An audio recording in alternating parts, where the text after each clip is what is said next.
Yes, today we have the honor of welcoming Angela Akorsu. She is Audrey Lord Guest Professor at the Free University of Berlin and the Berlin University Alliance, and Associate Prof at the School for Development Studies at the University of Cape Coast.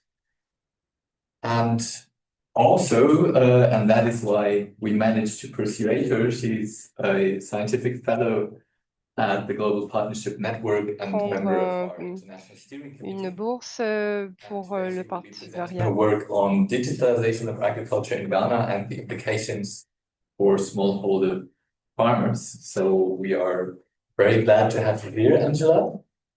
And we now try to share the screen to show your presentation.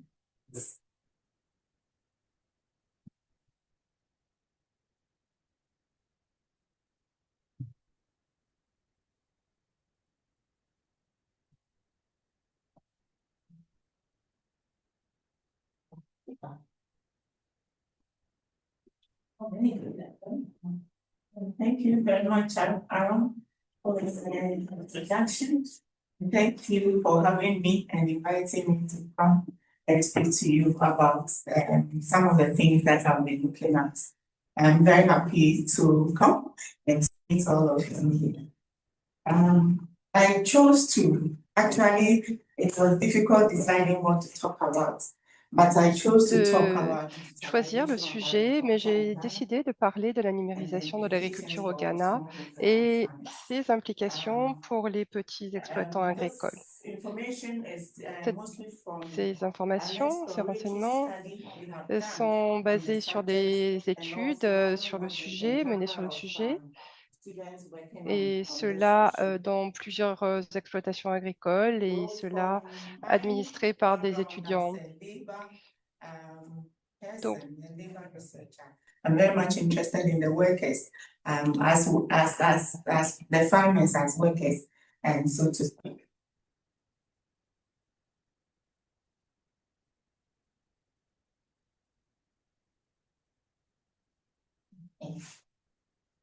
So I'll try to delineate agricultural digitalization and then provide some context, Ghana's agriculture and its digitalization. Then I'll look at the underpinning driving force of this phenomenon, the implications for smallholder farmers and farm workers, and some policy options. So they talk about digitalization of agriculture or agricultural digitalization. Refers to the integration of digital technologies that are data-driven tools and providing smart solutions to agricultural production systems. So it's not just about the introduction of technology and the adoption of technology by farmers, but it is heavily laden with data information. So it's data-driven and it is transforming the agricultural production system as a whole. The governance structure is also driven by the private sector. So it's a whole systemic thing, and it's not just the introduction of technology or innovation into agriculture, so to speak. And in our context, we find three broad categorization, or what pertains in our context. Covers issue of data generation, management, and analysis, where this there are attempts to use GPS, drones, satellite imaging to capture data on farmers' land, soil type, the location, the crops they are growing, the animals they have, and the number, and so on and so forth. And as well as characteristics data on the farmers themselves. And so that is a very huge component of this issue. And also, once that the data is collected, we see that there's a bit of predictive modeling to then turn this data into useful information for farmers. So we see issues about crop yield, weather forecasting, pest control management. Nous basons également sur les prévisions météorologiques, lutte contre les parasites et les informations sur les marchés et les services de vulgarisation et de sensibilisation. Ils ont des canaux de communication numérique et ils utilisent des WhatsApp groups and so on, digital platforms to communicate this to the farmers. So yes, what we are currently calling the agricultural digitalization is a bit different from the introduction of technology that we have been used to.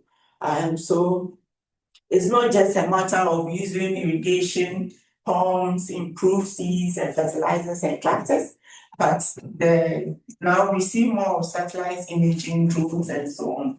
The focus is no longer on just the production system and the yields, but data connectivity and informed decision making. The reach is also unlimited. It's not limited by geography, and it's not also limited by who can afford the technology. To a large extent, once you have a mobile phone and internet connectivity, you can be reached. So the scale is better than the previous earlier agricultural technology that we know. And the kind of support they also give goes beyond inputs and machinery to intelligence, giving intelligence. So weather forecasting for me.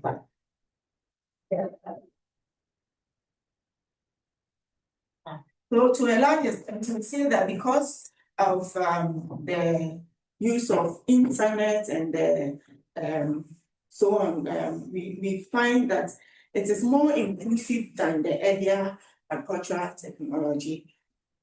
But even more characteristic of the current agricultural technology or digitalization that we are talking about is the fact that it is mainly driven by the private sector or market forces, and the state governance is not very strong, or at least the role of the state is different from the earlier one.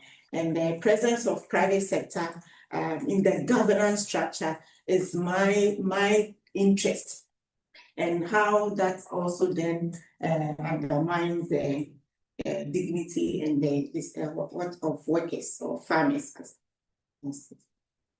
And this issue is suggested as a game changer for productive, efficient, sustainable, and inclusive agricultural food systems that are resilient also for people anywhere, including efficace, durable et inclusif et résilient en Afrique.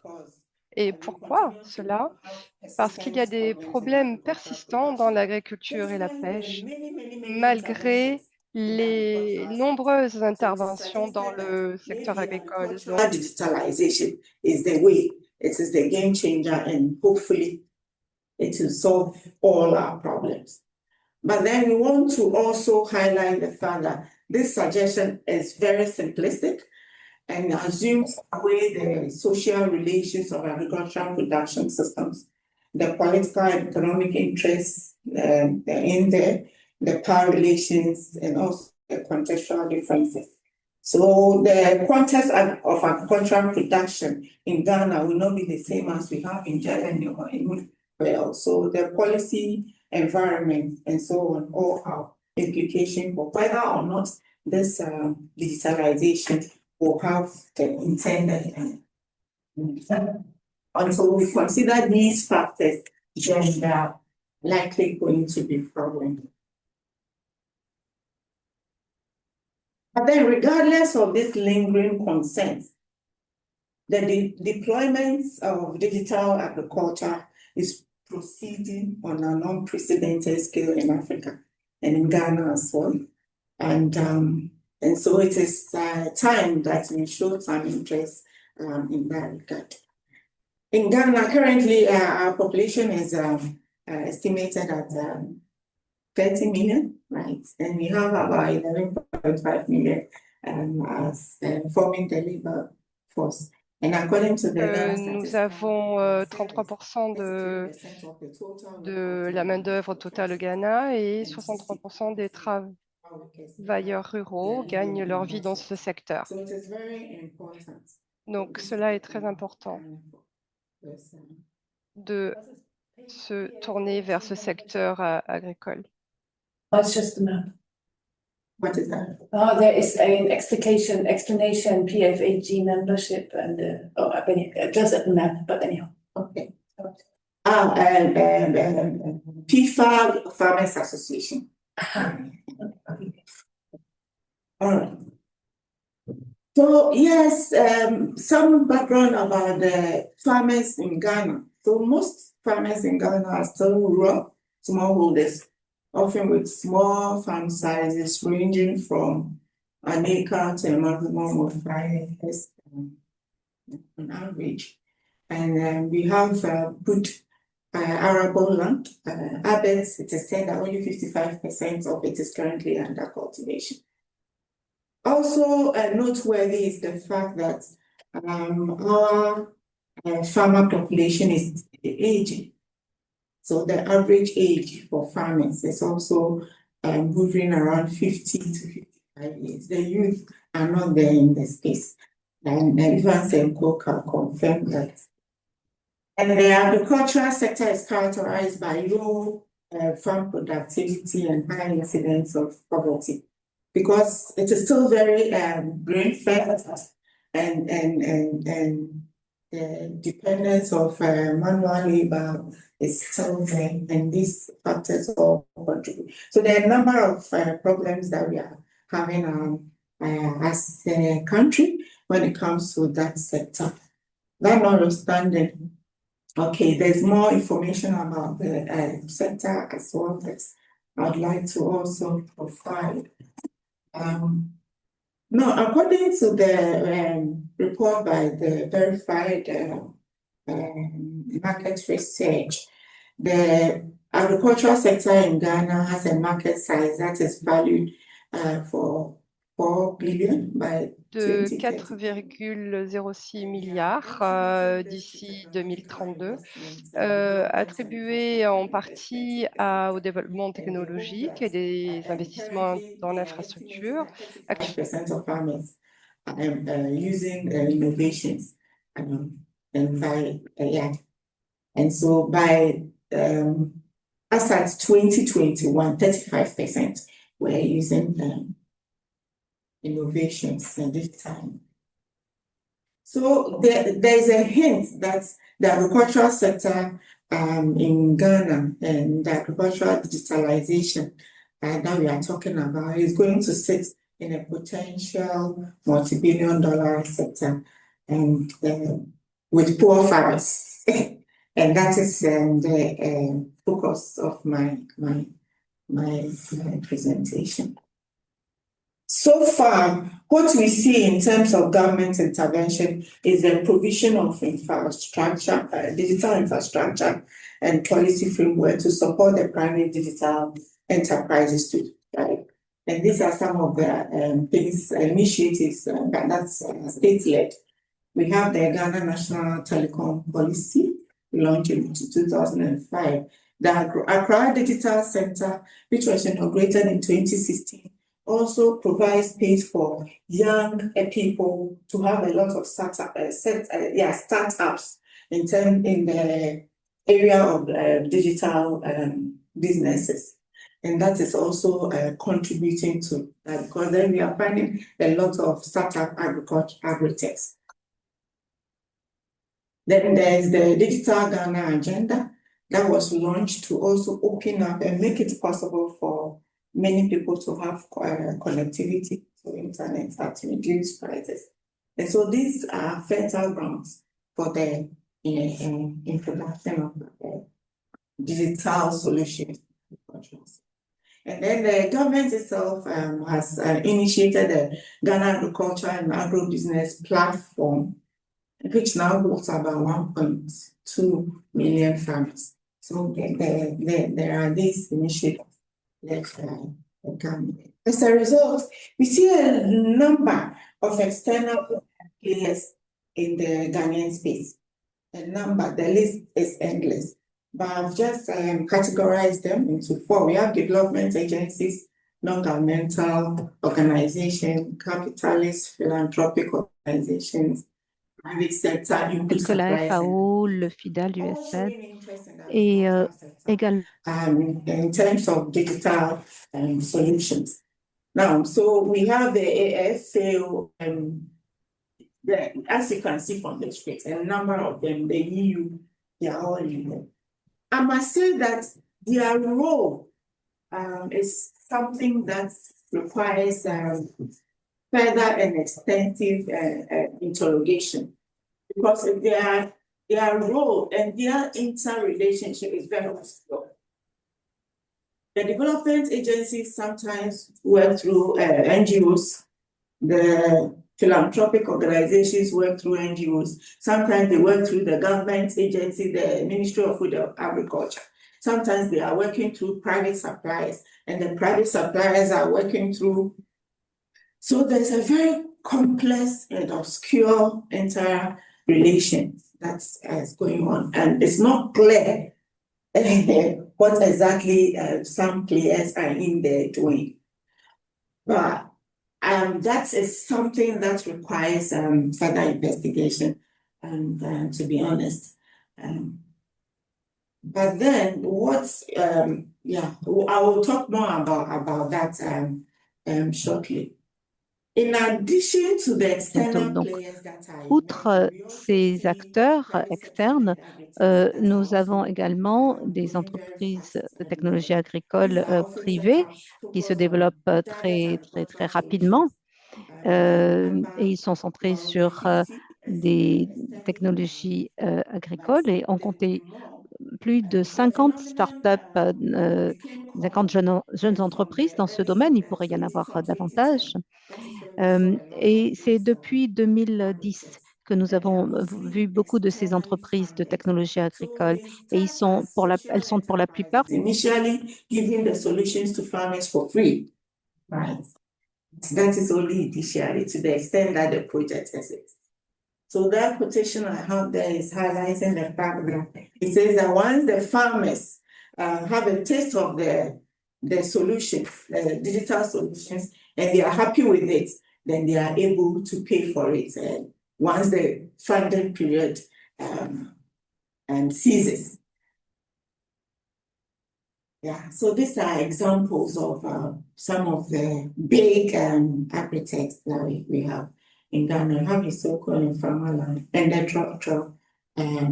tracks are doing with different focus, but generally servicing, providing digital solution in the form of information and so on to farmers.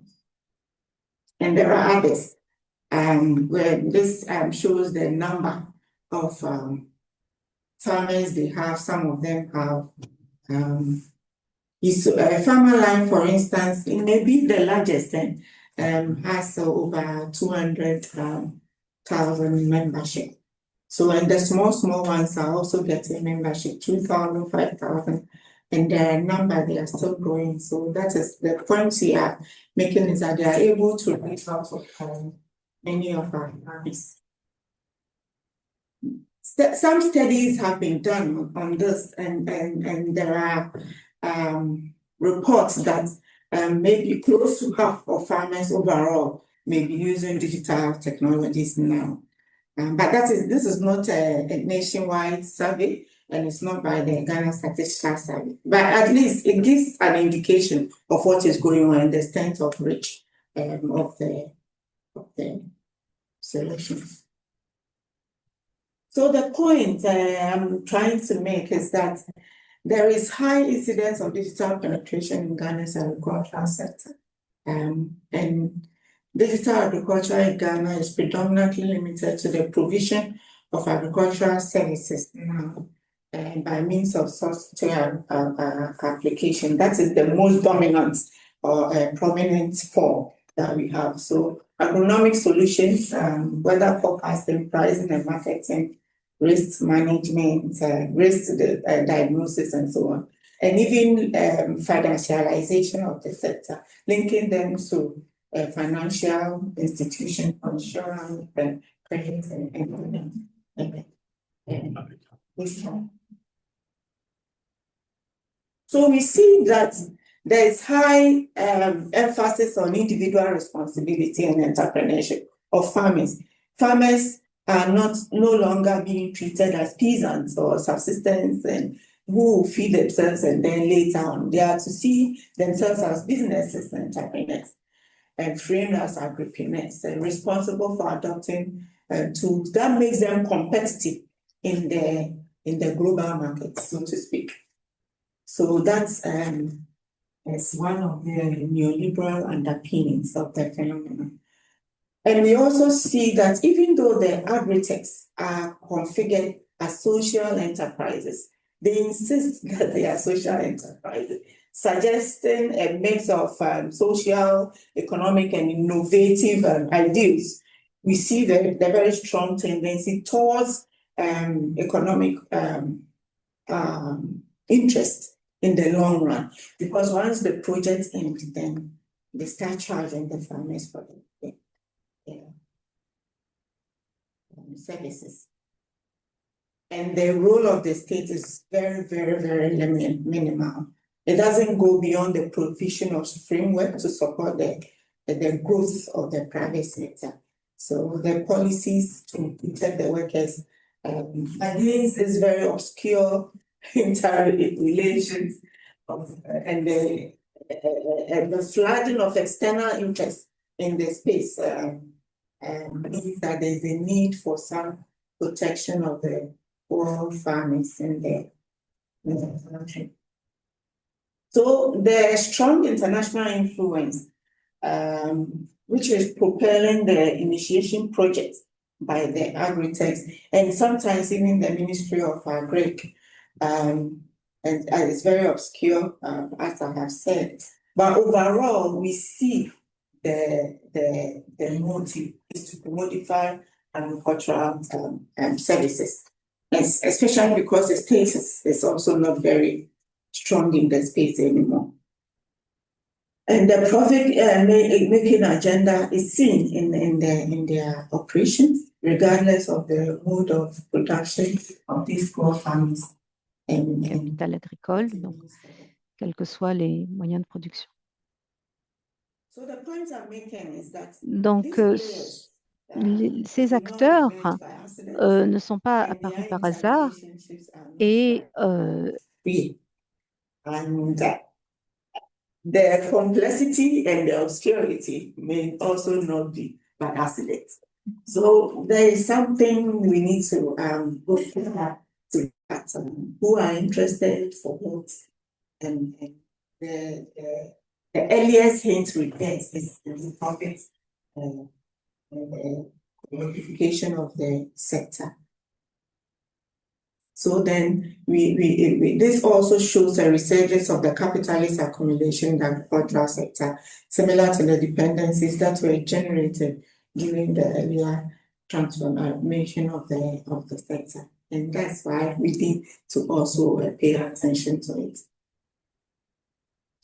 Yes, granted, digital agriculture has been lauded as a game changer for the sector.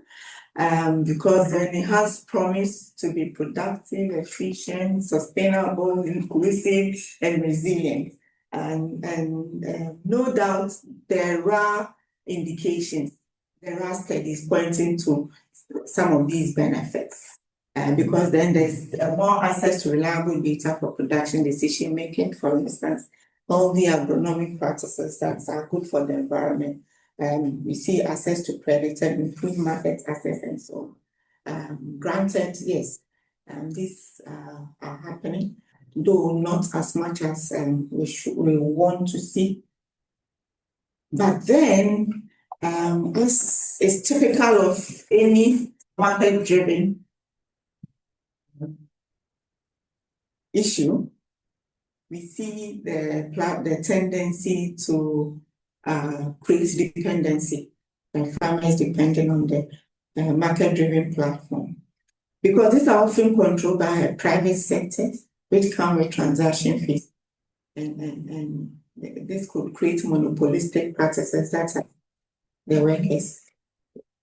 And farmers' loss of autonomy and bargaining power, decisions that they have to. So more and more, we are seeing a loss of our indigenous farmers losing. Of course, because of the changes in climate, they can also depend entirely on the indicators they use in the past to tell the weather patterns and so on, because there are challenges when it comes to that. And the digital divide is also very clear. So we can be sure that people in certain locations with low connectivity and not having access to mobile phones may be cut off, and most will be also women. Even some level of education to be able to make sense of all these will also cut some categories off. And the risk of reinforcing inequalities between large commercial farmers and resource poor smallholders in the communities.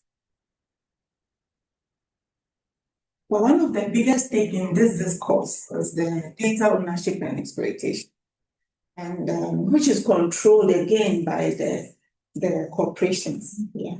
So where at least I know that Isoco's data collected on the farmers is hosted in the UK.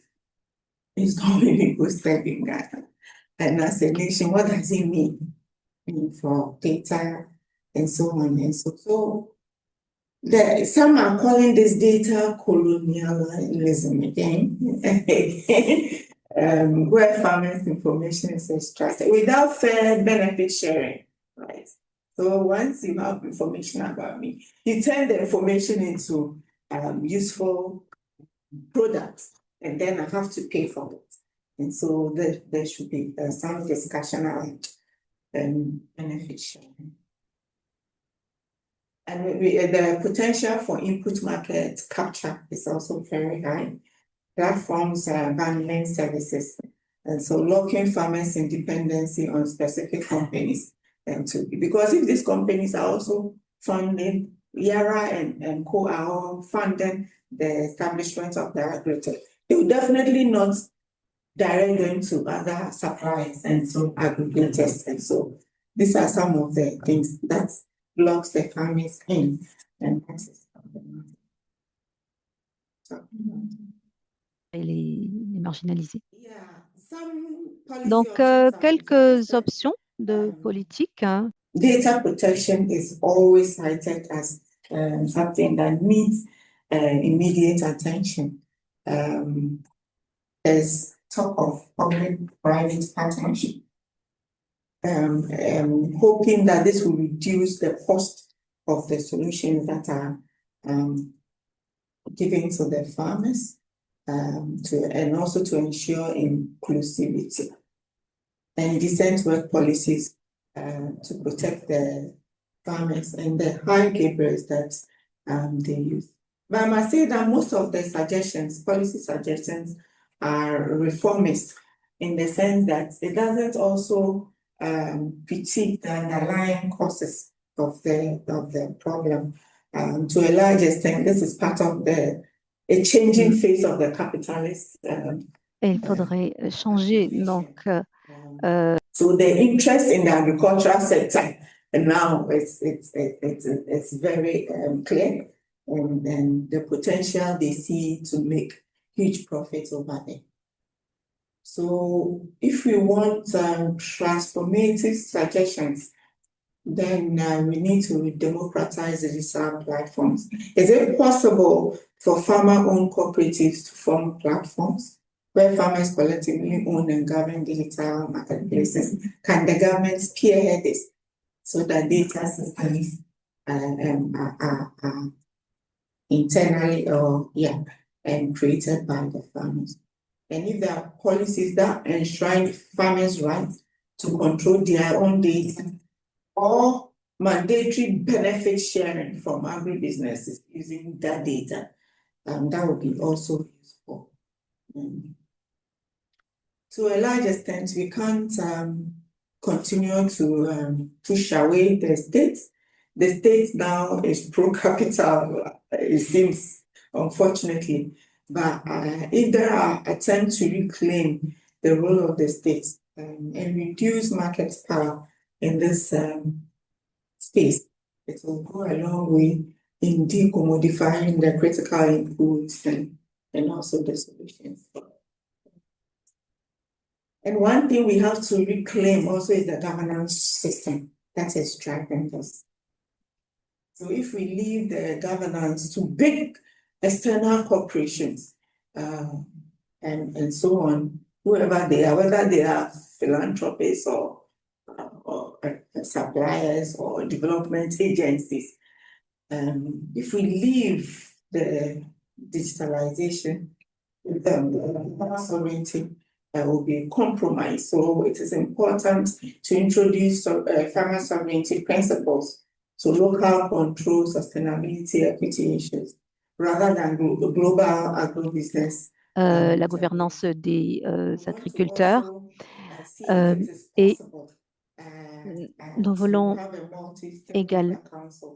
également transférer l'autorité des entreprises vers des conseils multipartites au niveau régional afin que les agriculteurs, les communautés, la société civile et l'État puissent régir les plateformes numériques. Parce qu'il y a beaucoup d'intérêt dans les entreprises internationales et and it is important that we have regional level regulation also. So as a region, is there any framework or discussion that can also help to regulate what happens? And we need epistemic transformation, invest in farmer-led innovations that value and embed indigenous knowledge and local language into digital tools and critical digital literacy for the farmers, so that they can also critique even the content of the solution, because it's not as if they are clueless of the business in which they are in. So to what extent can they also be educated to engage the solutions that they are in and shape the digital system? In this way, then we'll be empowering the farmers to also be part of the improvement of these innovations and not just the adoption. Yeah, so in conclusion, the points I was trying to make in the last 20 or so minutes is that regardless of the economic potential of digital agriculture, if driven solely by market forces, as we are seeing it, risks creating new dependencies and dispossessing smallholder farmers and their dignity and control over their work and their space. And so non-market action is required. We can't leave this whole governance in the hands of market structures. Non-market action is required to shape digitalization deliberately, ensuring that farmers own the data, the decision making equitably in the value chain, and also include policy that brings data device so that it can also reach women that have been also marginalized, and then the youth also in the agricultural space. So these are some of my initial thoughts from on this issue. I hope that with this it will be able to generate some discussion so that you can take it. Thank you for your attention. So thank you, Angela. We will now presentation. I will then now change the camera for the other one.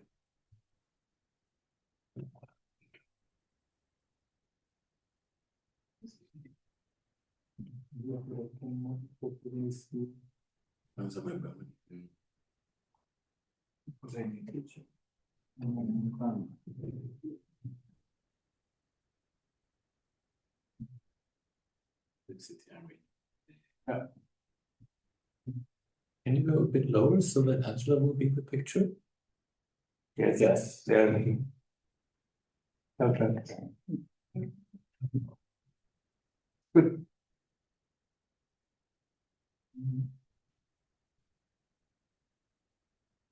Good. Okay, thanks, Carlos. Yeah, thanks, Angela, for introducing us to the complexities and problems of digitalization in agriculture. So we will now open the floor for discussion, and this includes the room here. Et la numérisation de l'agriculture. Donc, nous allons ouvrir la discussion aux personnes dans la salle, également aux personnes en ligne. Donc, vous avez un petit outil, vous pouvez lever la main également en ligne afin que nous sachions qui souhaite intervenir. Vous pouvez également mettre un message dans la boîte de dialogue ou alors juste parler ouvertement. So, I don't see hands at the moment. I will make shameless use of my privilege as a facilitator. There's a Oh, damn. So there's a hand by No, Hiruk Picado? Yeah. Hiruk, please turn on your microphone and the floor is yours. Hey, Yes, can you hear me? Yes. Yeah. Actually, I don't know where I raised my hand, but fortunately, I have one What's question. the hand that is Ricardo? So anyway, so let me use my chance. Thank you very much for the presentation. It's very informative. So I just would like to ask how these smallholder farmers are really aware of these digital Sont technologies and how conscients. they are applying to their their activities, like how familiar they are, like in terms of the capacity, I mean the resource that they have, the apparatus, and also the knowledge that they have to use these technologies. Yeah, thank you very much.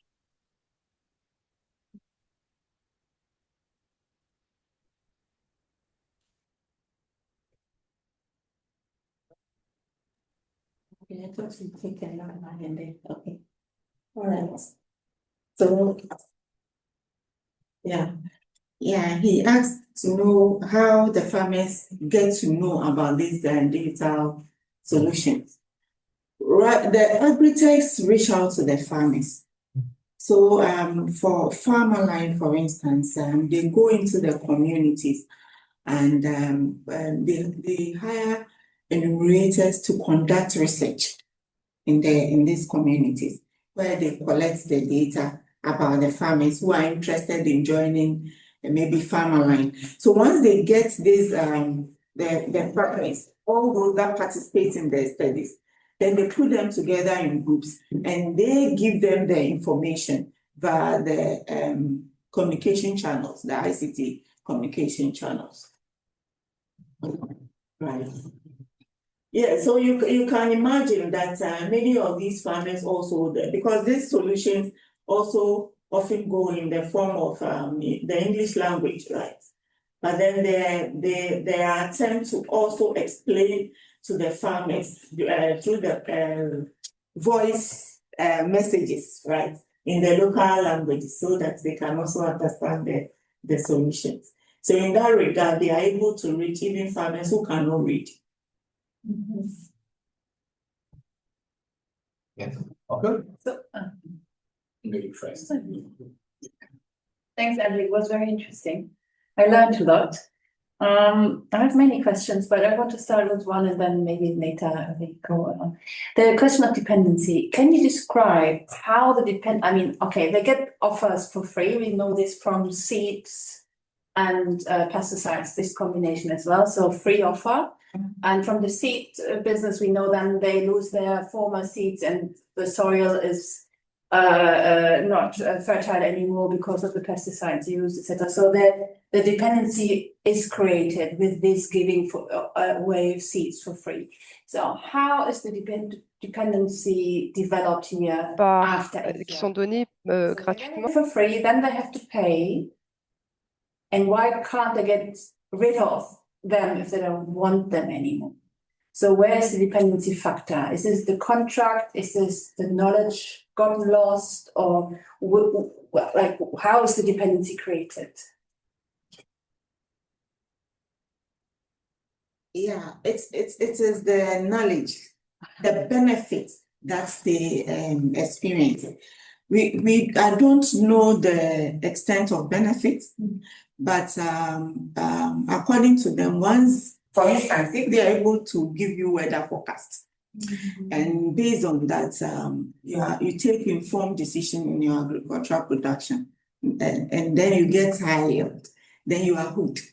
Then you think that this is going to be helpful, because these days I cannot entirely depend on my indigenous knowledge of looking at the patterns of a bed and so on to tell the weather anymore. So if this is helpful, if they can also give me access to financial institutions to get some credit, if they can link me up.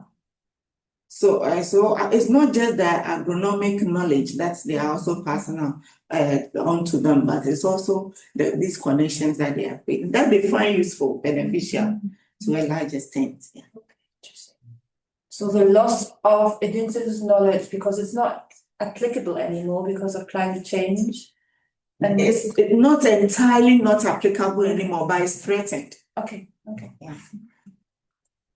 Thank you. Was another question? No. I wanted to add that most of the seeds that they give, sometimes most of these packages, the seed that they give, Des graines qu'on leur donne. you cannot use it for them.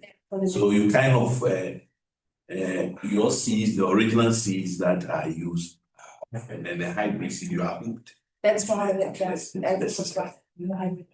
Thank you. And with the hybrid seed, it got to a time it was even difficult to find it to buy, even if you had the money. Yeah. So just showing you that you can get it from this supplier, it's also a way of hooking them into. Yeah, with the seeds, I find it very convincing with the dependency, and here it is the the beneficiary part of it. Okay, thank you. In the chat, there is a comment from Patricia.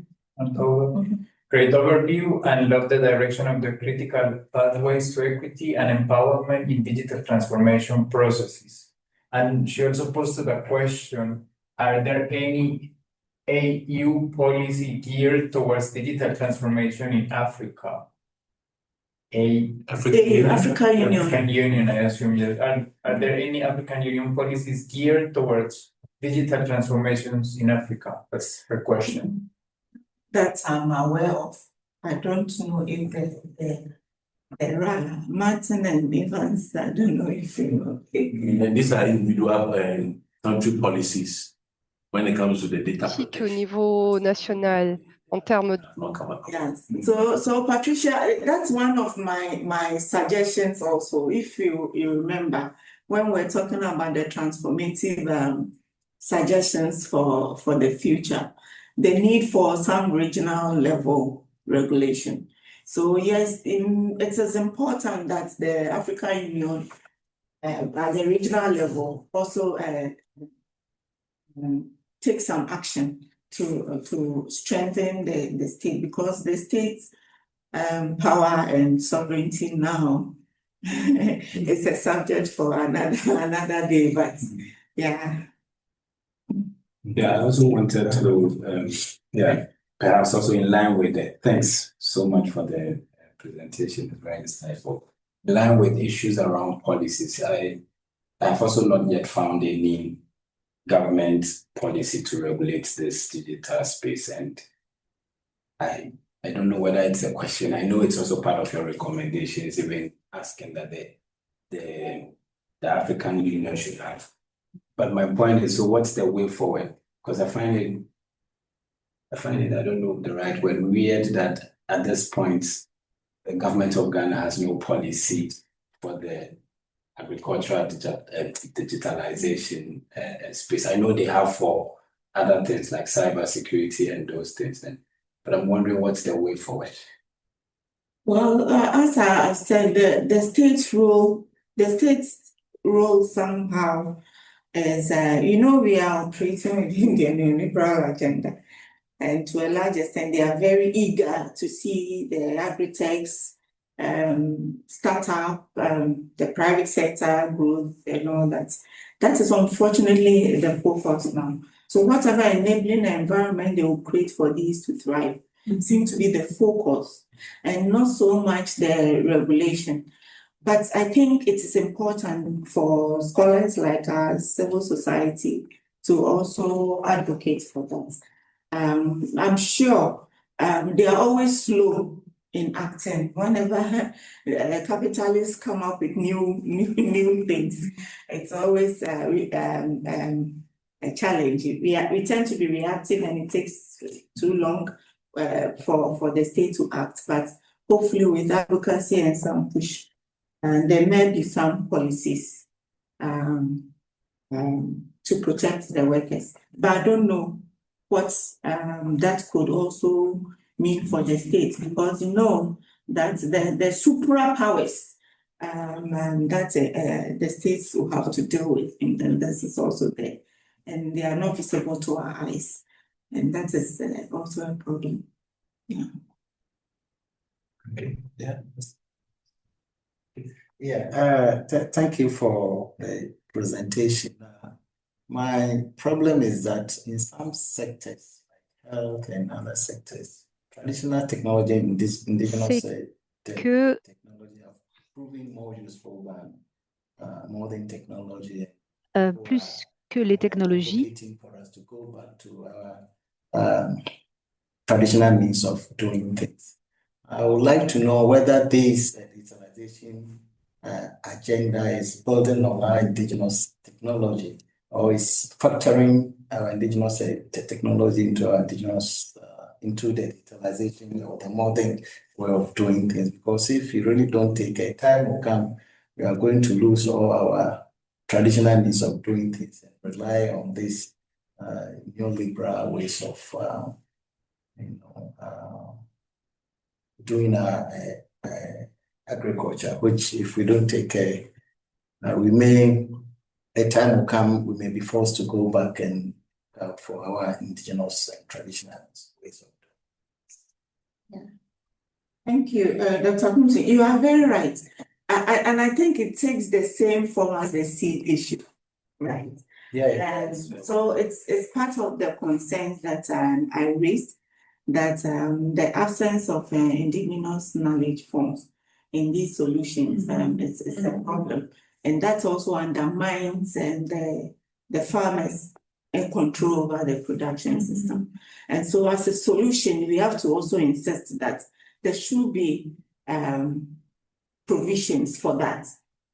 And if the farmers are also well educated or trained digitally, then they can also critique the information and the solutions that are coming to them, and make inputs, informed inputs into them based on their indigenous knowledge that they have held on to. Yeah. Yeah, I wanted to connect. First of all, thank you very much for the presentation. I wanted to connect with the last intervention of our colleague here in the room, and it's really related what you presented of epistemic transformations at the very end of the presentation. And it's how you see this tension between trying to incorporate the indigenous knowledge in these partner-led innovation systems within a market that is mainly capitalist, that doesn't have too much place for that.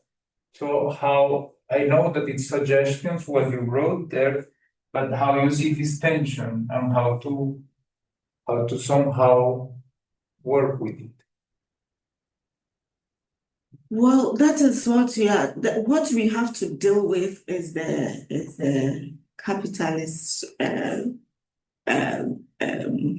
what do you call them? Corporations, right? The private sector and the big business. What do you call it? Big data owners and so on. So there is likely going to be resistance to that. But we also know that when with collective action and advocacy and policy at the even regional level, there could be some gains when it comes to that. I don't know if there are countries now who are still have protected their indigenous seeds. Now we are working towards having seed banks and trying to restore the seeds that we have lost in our agricultural sector. And so once we highlight this very early, then there could be some efforts. I believe that, yes. Yeah, but I find the seed comparison quite fruitful, maybe, because here you lose your access to seeds on the one side, and on the other side you Donc, lose c'est your intéressant knowledge. parce que on peut perdre. Not only on technology, but also on the companies governing this technology. So once they're cut off, you can't grow your food anymore. Yeah, so that can be very dangerous. So yes, with the seeds, I see it. Okay, you store the seeds, and you keep them, and you see. Okay, you have to do your own research about it and develop it further, etc. Like having your own seed sovereignty, if you want. But what could be you can't store the data, you can't store the knowledge. So what is the idea? No, I wanted to come in. You see, the use of ICT, especially in social media, vis-a-vis has come to stay. Kindly, one of my PhD issues looking at the potentials of integrating social media with the folk media, I mean the indigenous knowledge, because d'intégrer look at the way in Africa, the young ones and even the older farmers are now use this social media for a lot of things. But then the issue is that can it be used for in farming and agriculture? And the potential of the digital, and especially for the social media, is there. So we had to kind of trade off. So we are looking at the potentials of integrity. What kind of folk media and traditional knowledge can be integrated within the context of the digital device? I think it's what we are looking for, because the idea was that we were looking for the data to see or research to see whether we can integrate. So now one of my PhD, I think, is living in the final stage, trying to look at the potential of which ones could be integrated so that the nasals and the potentials can also be created. Is what we are also looking at. Yeah. I think I'm so concerned about the point that Evans raised. What is the role of the Ministry of Agriculture in this digital agenda? Do the multinationals roll out this the technology in collaboration with the ministry, or they are doing it at the blind side of the Ministry of Agriculture, who is supposed to regulate this transformation? The Ministry of Agriculture is even an implementer of some of these projects. The ministries are also challenged with funding. Les ministères ont également un problème de financement. Et So now they are all funded by projects, and these external interests are funding the projects. And Dr. Kumsin, some of the projects are through the ministry. So I will really say funding for food and job. The two has a digital platform which is being sponsored by the funders. So the issue we were looking at, even as you talk about the data protection, because there they put almost all the farmers who want to benefit from the subsidized fertilizer. That is what we call the planting for food and job, and then subsidize seed. And now they also put other stakeholders like some of the marketers and the intermediaries and they even input dealers on that platform where you are able to, farmers are able to know where they should go for each of those seeds. But as you said, this is actually heavily funded by the funding organization. So the people have raised issues about even what goes on that platform, what they call the GPN platform, for the planting for food and job, where farmers who are on that platform using their mobile phones and other things that you could easily identify to accredited input dealers, other marketers, so that you deal with. So they, as you mentioned, they are being the ministry is being funded by some of these organizations, and sometimes they have to tilt to what they want to also achieve and push some of the seedlings and fertilizers that they want the farmers to do on that platform for farmers to have access to them in a subsidized manner. Yeah, maybe still on the issue of the tensions that Donc, il y a you talked about. I think one of them is la question interested there. également de I don't know how you put it. I think you put it differently. cette attention je ne sais pas comment on pourrait exprimer cela, mais il y a une culture et un détachement qui affecte notre manière de vivre actuelle. Et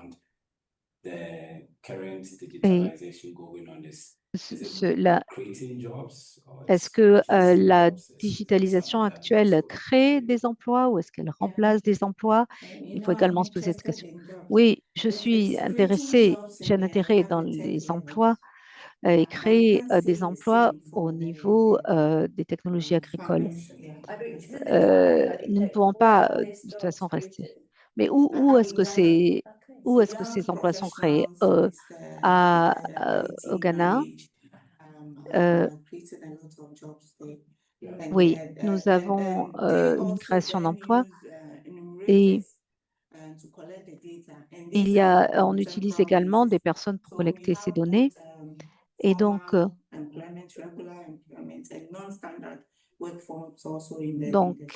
il y a également des emplois qui ne sont pas typiques, donc qui sont créés, d'autres emplois qui sont créés.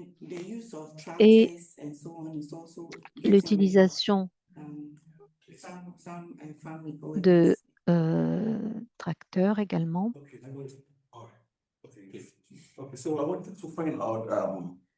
Je voudrais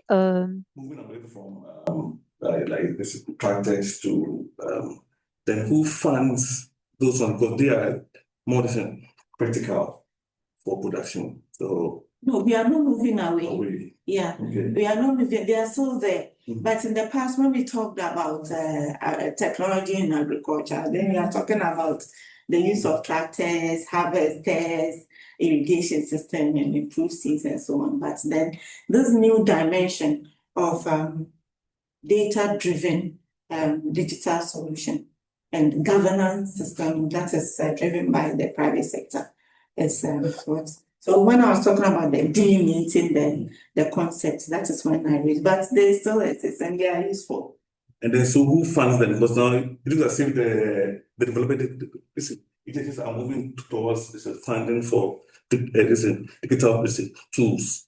So then now who funds these tractors? Rich farmers are supposed to buy their tractors. If you can't buy, you buy. Yeah. And tractor, one of the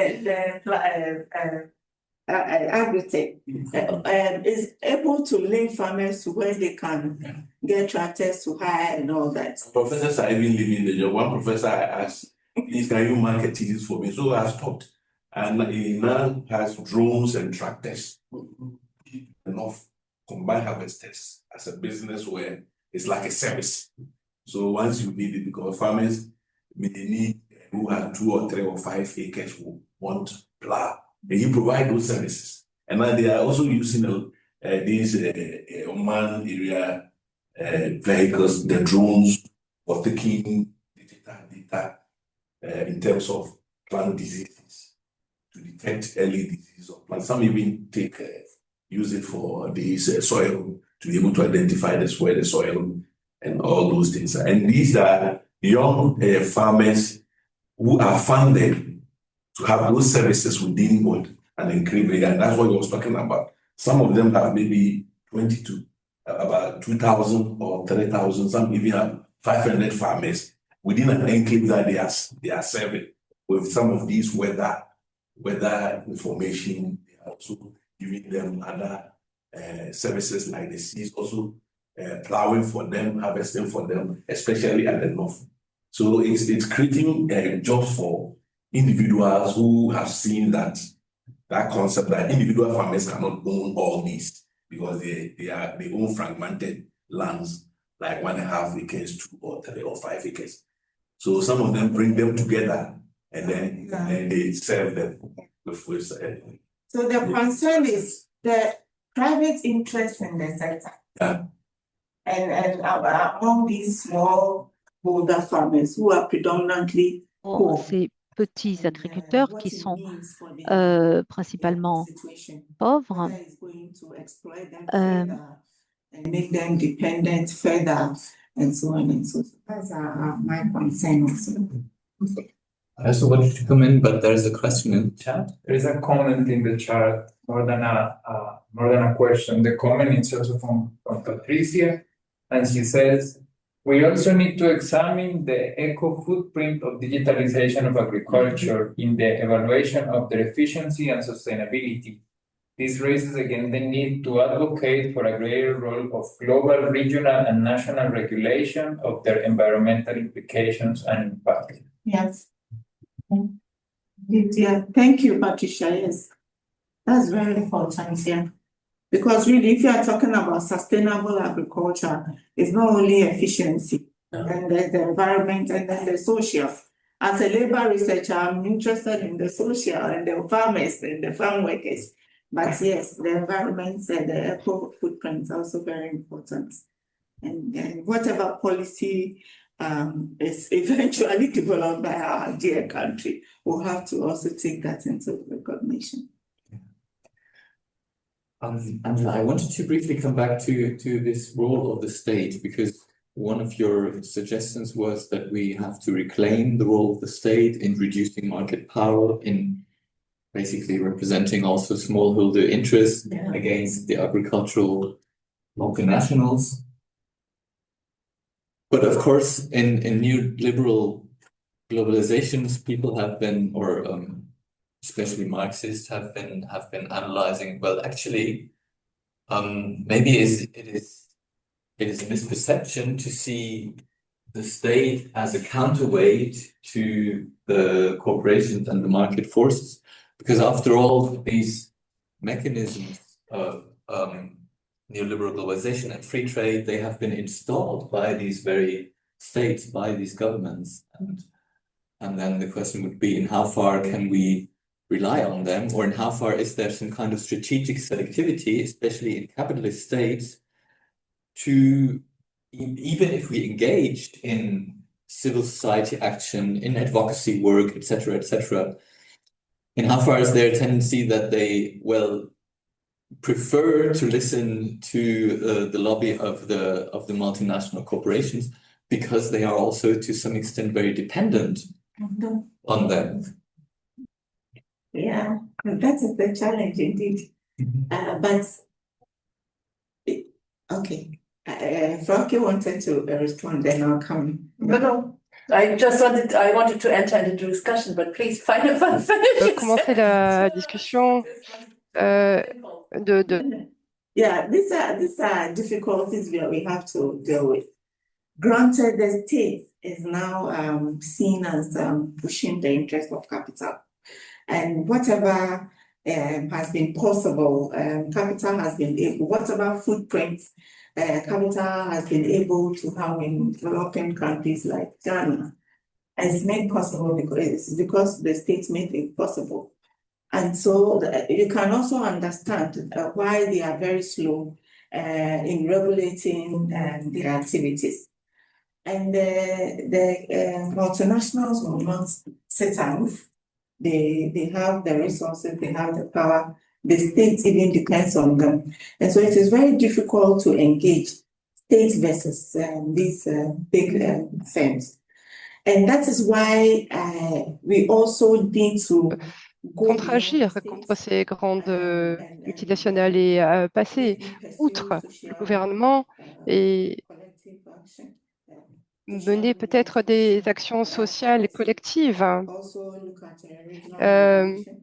Donc, il y a une révolution culturelle,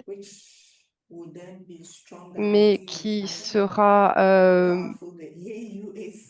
importante, plus importante et aura un poids. Et at that level, we could have some level of engagement. I don't know.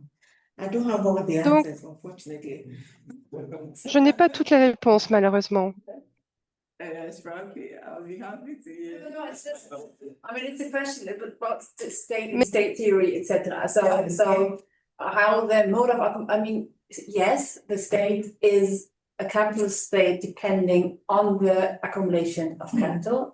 Or we can have a decision not to depend on that, but then it's not a capitalist state anymore. That's true. But it depends on, but the room of policy's decision within this realm is big. So which capital fractions do you support? Do you depend on external capital, on FDIs mainly, on and do you make yourself depending on them?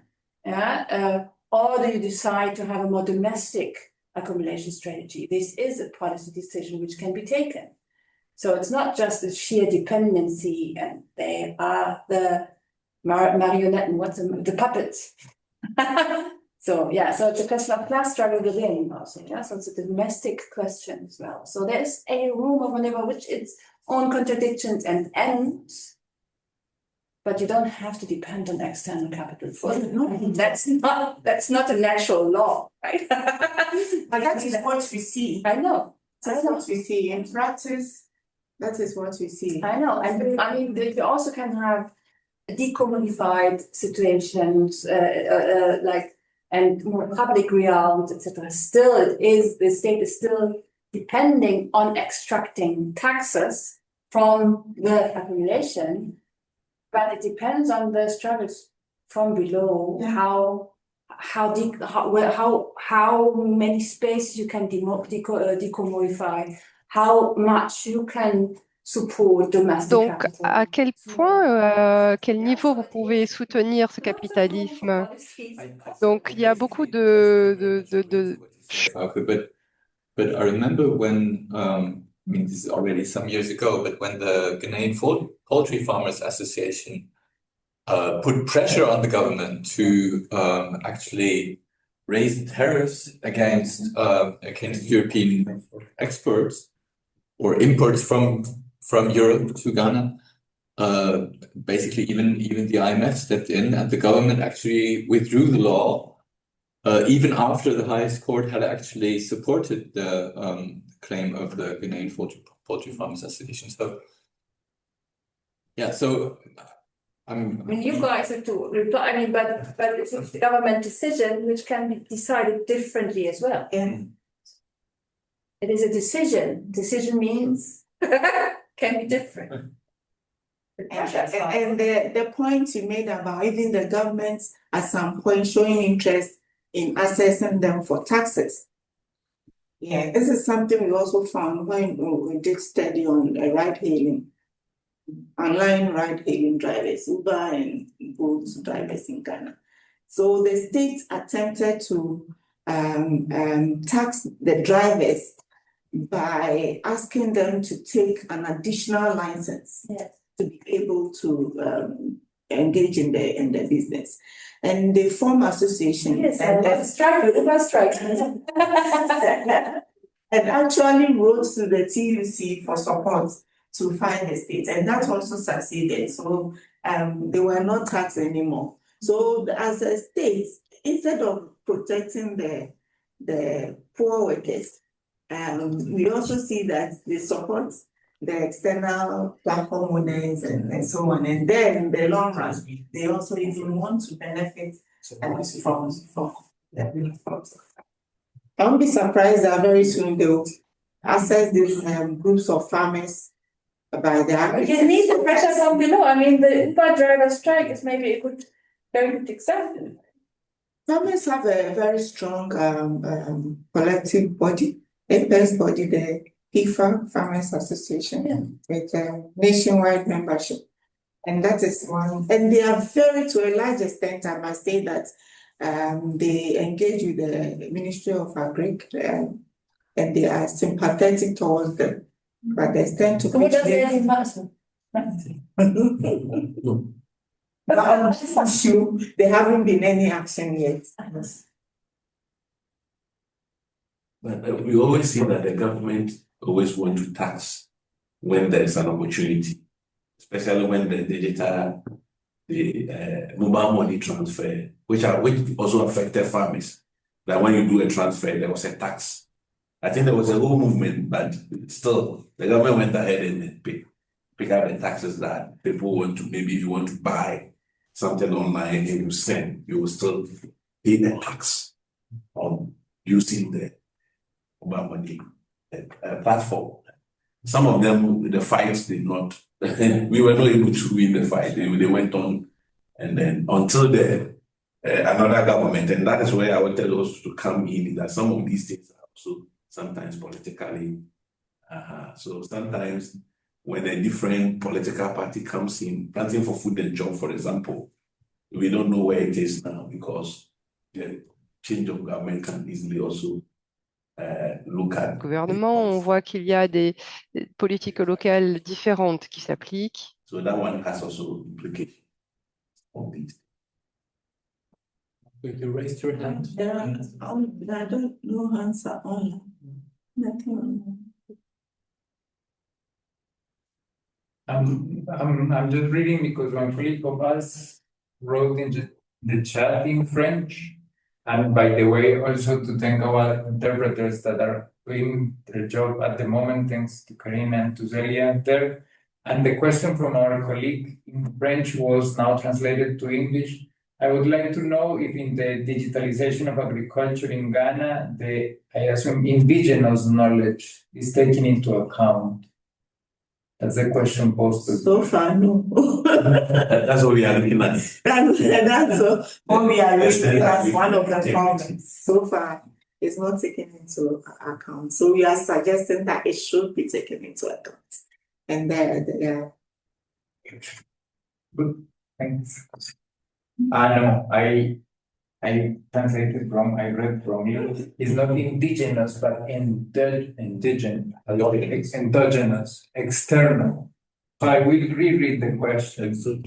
I would like to know if in the digitalization of agriculture in Ghana, the endogenous knowledge is taken into account. Endogenous, internal, exogenous is External. So which one is that? It's internal. Yeah, because it says endogenous. Yeah. Okay. So really. Okay, so you word that wrong. Yeah, I know. Yeah, I was wrong in the. For the IT maybe, or The issue is that in the chat, the interpreter wrote endogenous, external. So I'm a bit lost in translation. Literally. No, endogenous is internal. Yes, so internal. Okay. All right. Sorry. Okay. Okay. is there any, I mean, Ghana is not the only country in Africa facing this new development, I guess. And so is there any exchange among researchers over this topic, or is it you focus on Ghana at the moment? For me, yes, at the moment, yeah. And it's just an exploratory study. The study I've dealt with personally was to look at the players. I was interested in the players. And you got lost. I got lost. But I've supervised PhD that looked at the adoption rates and the factors that drive that and all. Yeah. No, I haven't collaborated with anybody. But when it comes to the ride-hailing drivers, yes, we've done work with Kenya and all that. Raising similar issues, right? So it all comes back to the same problem. So these are just different spaces. That's we have capital infiltration and the changing face of capital, as it were, and that we also have to adapt to. Really. So just as we find ways to protect workers, Nous devons trouver des moyens de protéger les travailleurs. New spaces, and then we have to deal with it. Okay, so we don't have much time, but one question would still be possible. Is there anything in the chat? So one last chance. So if this, then let me maybe ask. So I know you have been doing a lot of work also on the gender dimensions of policy effects. Is there anything that you could add in terms of gendered effects of digitalization in agriculture? Yeah.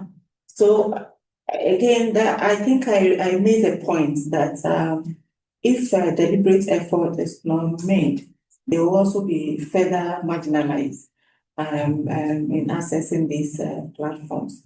Because when you compare women and men who are educated, there are more men than women. So reading Il y a plus d'hommes qui sont messages and understanding it, for instance, some of them will have to depend on their male partners to explain to them and all. Parfois, voilà, il y a des personnes qui dépendent de leur partenaire, de leur conjoint pour Family household will have the woman. So these are some of the things that further excludes them from accessing the compte pour l'accès à ces outils. Women in the Les Ghanaian femmes dans le système agricole ghanéen travaillent avec leur mari, leur famille. Et donc, ce sont des entreprises familiales. C'est quelque chose, voilà. So, Angela, then thank you very much for your endurance. So, not only giving your talk, but also then being ready to answer a host of questions here and engaging in discussion with the colleagues nos hôtes et thanks also for all of you being here. Thanks to everyone at the screen from the Global Partnership Network. Thanks again to the interpreters. And yeah, so I hope to see you again on one of the next public talks. And yeah, have a good night or a good afternoon, wherever you are. Thank you.